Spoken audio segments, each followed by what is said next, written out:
అందరికీ నమస్కారం. ఈరోజు కథ నువ్వే నా శ్వాస ఎపిసోడ్ నెంబర్ 24. ఈ స్టోరీ మీకు నచ్చితే తప్పకుండా లైక్ చేసి మన ఛానల్ని సబ్స్క్రైబ్ చేసుకోండి. ఇక స్టోరీలోకి వెళ్దాం. చెర్రీ, ఆకాష్ ఇద్దరు వెళ్ళి భూమి కోసం వెతుకుతూ ఊరంతా గాలిస్తారు.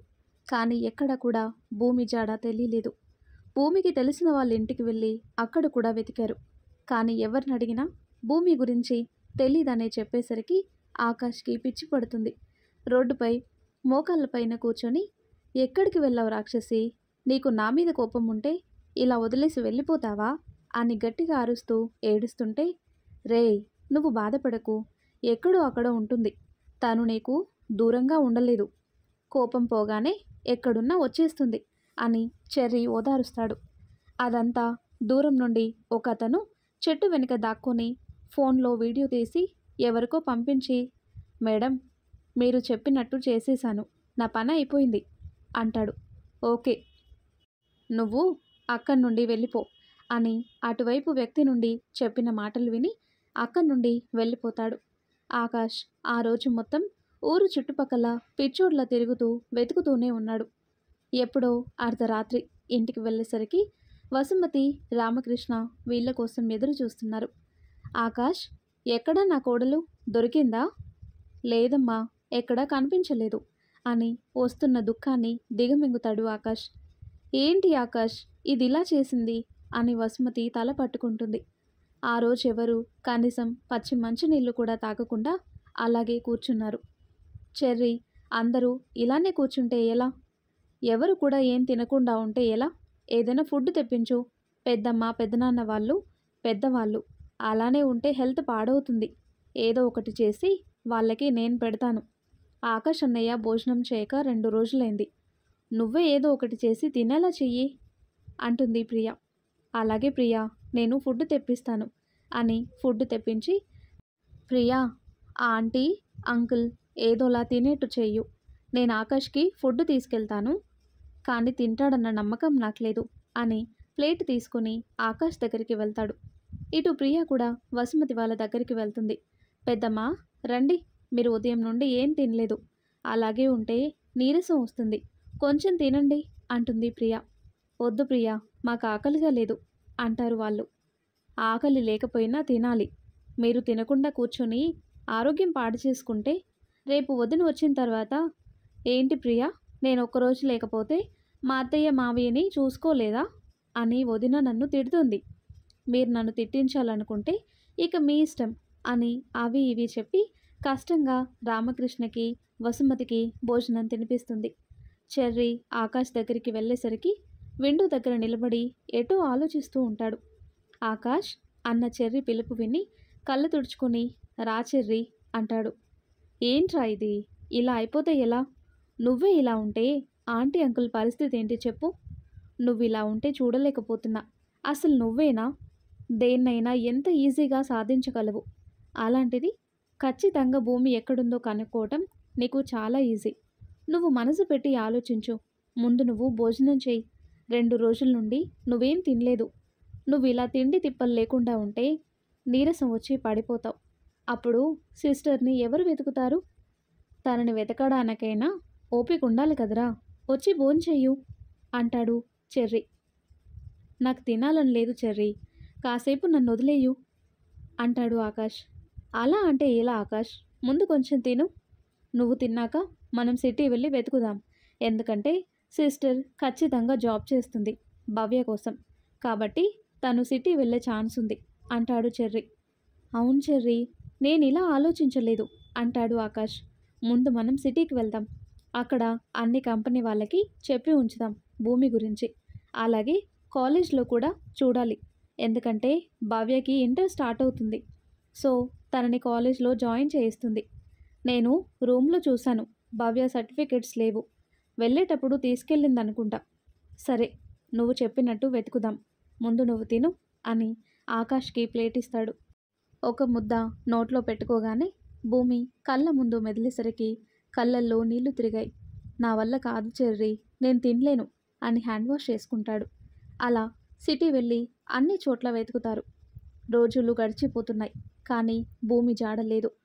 ఆ తర్వాత కట్ చేస్తే 5 సంవత్సరాల తర్వాత పారిస్ నగరంలో ఒక ఉదయం ఇంట్లో పూజ గదిలో దేవుడికి పూజ చేసి కళ్ళు మూసుకొని భగవంతుణ్ణి స్మరించుకుంటుంది. కానీ తన కళ్ళు మాత్రం వర్షిస్తున్నాయి. అప్పుడే బుల్లి బుల్లి అడుగులు వేస్తూ మమ్మీ అనుకుంటూ ఒక 4 ఏళ్ల పాప వచ్చి తన మెడ చుట్టూ చేతులేస్తుంది.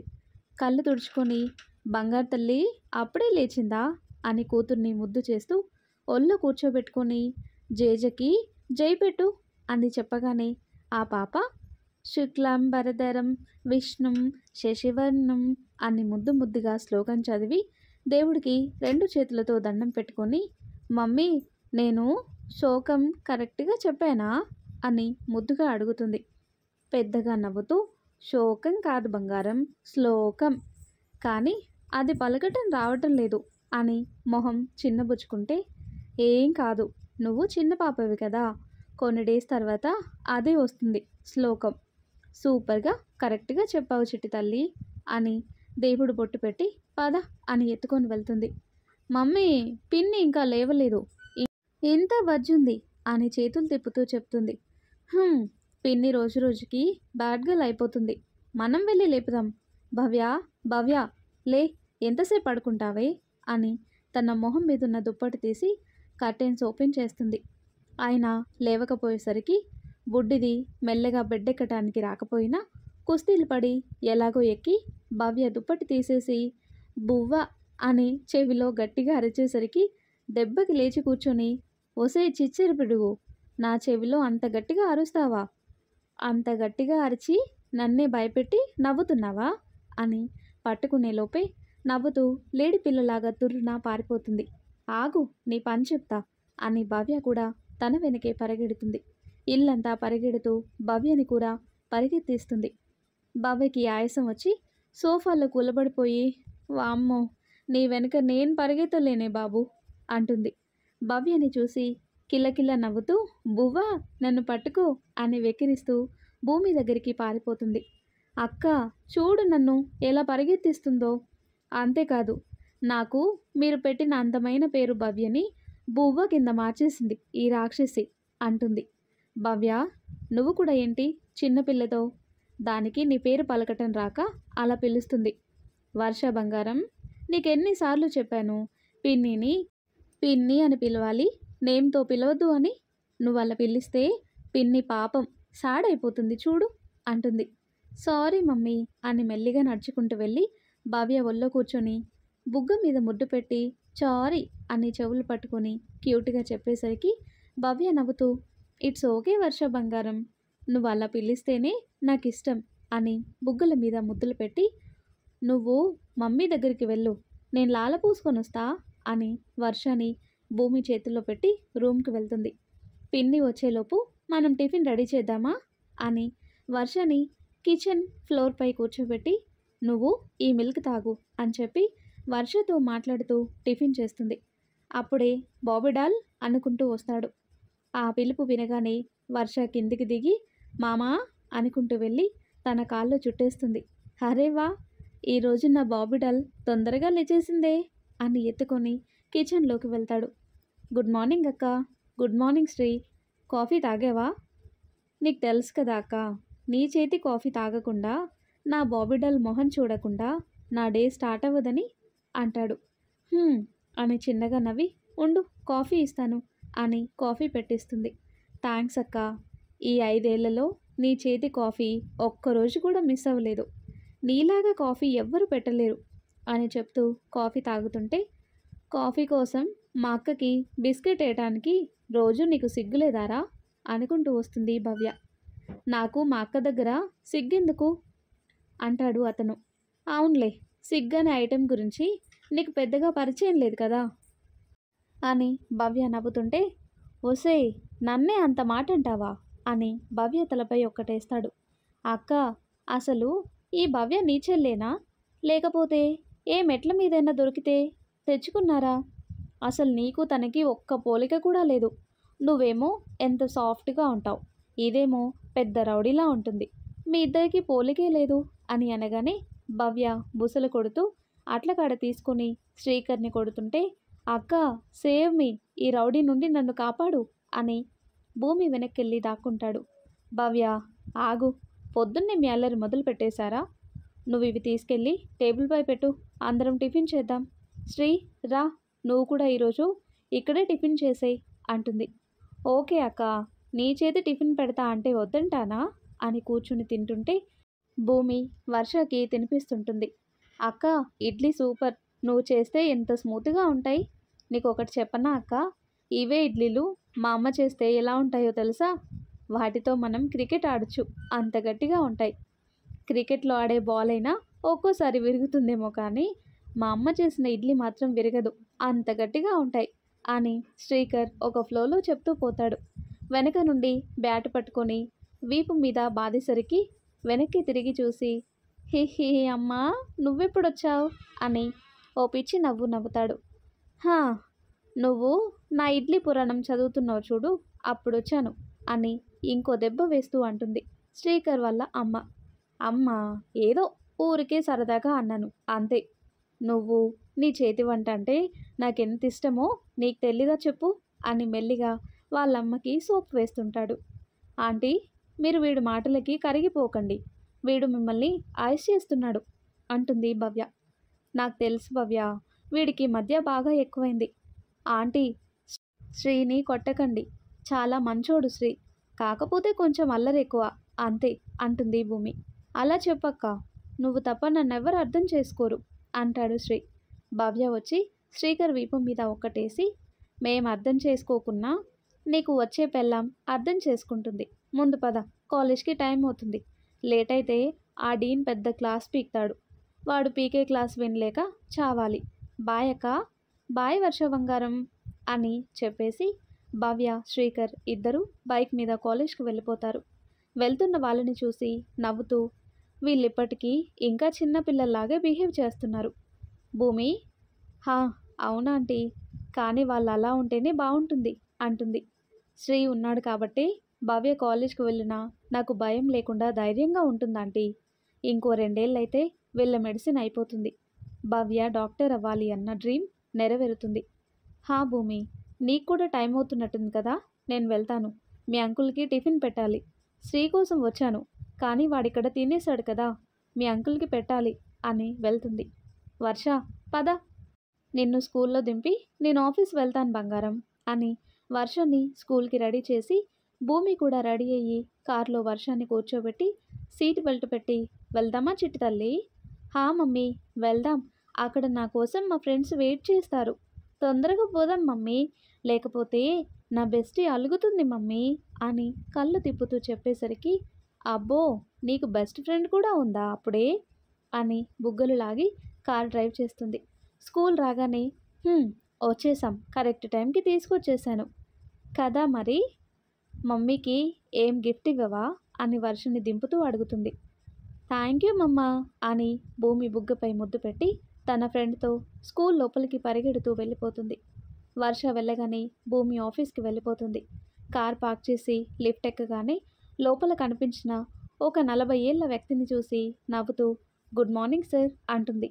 గుడ్ మార్నింగ్ భూమి, ఎవ్వరూ లేటుగా వచ్చినా నువ్వు మాత్రం స్కూల్ పిల్లల టైంకి వచ్చినట్టు కరెక్ట్గా వచ్చేస్తావు. అందరూ నీలాగా టైం మెయింటైన్ చేస్తే మన కంపెనీ ఇంకెక్కడో ఉండేదమ్మా అంటాడు. ఇప్పుడు మాత్రం ఏంటి సార్, మన కంపెనీ మంచి పొజిషన్లో ఉంది, అది మాత్రం నీ క్రెడిట్ అమ్మా అంటాడు. నువ్వు జాయిన్ అయిన ఈ 5 ఏళ్లలోనే ఇంత డెవలప్ అయింది, నీ డిజైన్స్ చూసి మన కంపెనీకి మంచి ప్రాజెక్ట్స్ వచ్చాయి అంటాడు అతను. నాదేం లేదు సార్, అందరిలానే నేను అంటుంది భూమి. అదే నీ గొప్పతనం భూమి, ఇంత చేసినా కానీ గొప్పలకి పోవు.